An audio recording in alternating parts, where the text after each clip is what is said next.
An Oconomowoc woman is charged with murdering her husband. Amy Van Wagner was arrested in her home this morning. Her husband, Stanley, was found shot to death inside their home last May.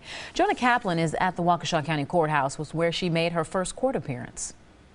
This is the criminal complaint right here. It's 9 pages long. Amy Van Wagner charged with first-degree intentional homicide and hiding a corpse.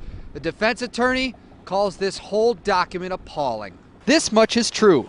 50-year-old Stanley Van Wagner, a husband and father, was found shot dead and wrapped in a tarp in the basement of his Oconomowoc home on May 18th of last year.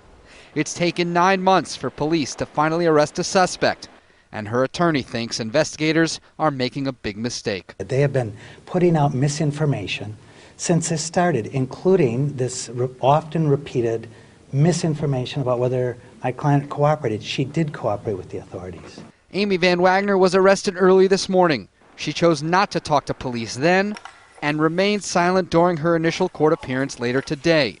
The criminal complaint makes the case that testimony from the victim's friends disprove Van Wagner's alibi. There is nothing in this complaint. There's just a lot of words. The complaint indeed does not mention when Van Wagner allegedly pulled the trigger, but there is mention of forensic evidence. The shell casings do match and have the class characteristics of a .380 caliber handgun, and there is a .380 Taurus that is missing that belongs to the defendant. The chief says detectives also found bloodstains throughout the house and evidence of an attempt to clean everything up. Ultimately, it's a jury, of course, who has to decide whether this criminal complaint is indeed fact and whether to convict Amy Van Wagner. She will return to court next month for a preliminary hearing.